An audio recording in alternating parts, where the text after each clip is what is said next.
Take 4.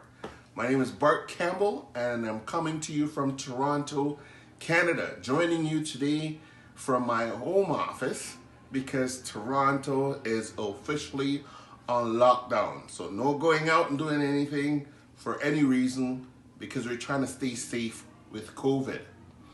So I rap to live well.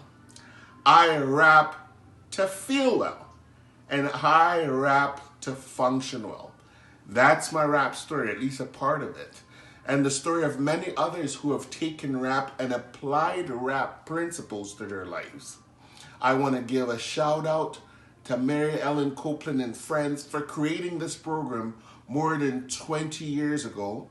And I'd like to also give kudos to the Copeland Center for arranging our biannual refresher training so that we perfect our rap story as well as remain committed to the fidelity of rap.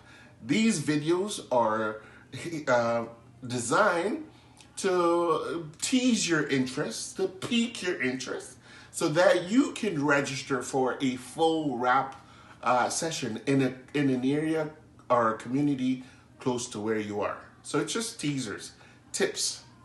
So the last time I came to you, I told you that rap is made up of 4 parts. So the 4 parts of mental health recovery includes the 5 key concepts, it includes the wellness toolbox, and it includes the 6 rap plans, as well as other recovery topics. So rap is not just about mental health recovery. It can apply to other things such as employment, etc. For the 5 key concepts, I told you this was the foundation of raps. And the wellness toolbox, this is all the activities that you're going to pull from in order to build and maintain a rap that will keep getting updated over time, because wellness tools are things that you do to make yourself better when you're not feeling well and to keep yourself feeling good. Cool, so now that we had our wellness tools all built, we now ready to start our rap plans. And last week, I shared the first plan in our rap plan, which is our daily maintenance plan. And again, just to refresh your memory, daily maintenance plan. What am I like when I'm well? And what do I need to do daily to maintain that wellness? And what do I need to do occasionally to maintain that wellness? Today, we're going to be talking about triggers or stressors. Now, as I thought of the trigger today and getting ready for this video, I got a call from my co-facilitator who told me that she's having a moment of trigger right now. And so just to give you a definition, trigger are external events that cause us to feel uncomfortable, that if we don't address them, they can become worse. And it's funny what triggered her, as an example. She had a follow-up because she had a quadruple bypass surgery a number of years ago. And there was a side effect to it that left her with some sort of cyst or something growing, and it resulted in somewhat of an aneurysm. And just hearing the word aneurysm triggered a memory 36 years ago when her mother had a massive brain aneurysm that killed her.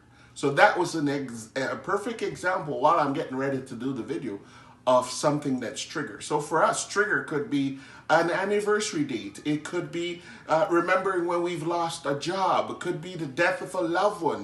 It could be the death of a child. But these triggering circumstances, if they're not managed, can make things actually become worse. So this is the first rap plan that we actually develop an action plan for as well. So you list your triggers, and I'm going to give you an opportunity to think about it. Think about a time in your life that something major happened to you that keeps coming back over and over again today based on things that you're experiencing. So hopefully you've thought of something that you can actually create an action plan for. For me personally, I really have to dive deep into my spirituality. So I may have shared bits and pieces of it as I was sharing my wellness tools, or when I was talking about my daily maintenance plan, what sort of things I do to maintain my daily wellness, etc., etc. But the reality is, when I'm triggered, sometimes it triggered such negative emotion and puts me in such an unhappy place, and depression and stuff like that can kick in. And this is a time when I have to do some deep prayer, meditation, and fasting. So when I do prayer, meditation and fasting, it actually helps pulls me out of that depressive state that I'm going into. Based on my education that I did on myself, I learned that that sort of stuff ran in my family.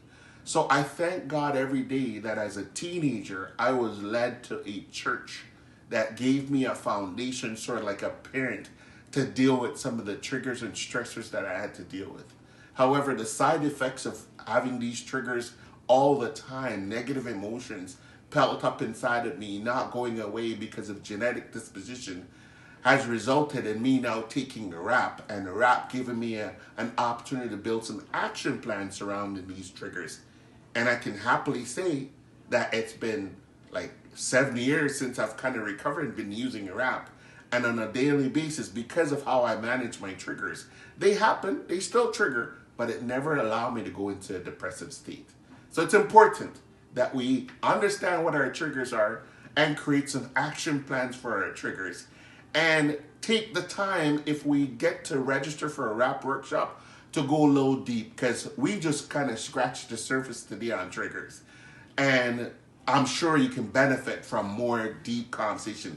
I want to give shout out to some of the folks that are liking my videos and subscribing to the videos and engaging in emails and conversation, especially surrounding the daily maintenance piece. People from across Canada and even as far as Jamaica has been reaching out to me to have these conversations. This is fantastic, because we all want to get to a point where we're living well, feeling well, and functioning well, which really at the end of the day, my model and my purpose. Don't forget now to come back again when we talk about early warning signs. That's the next action plan we're going to talk about. Please like, share, and subscribe.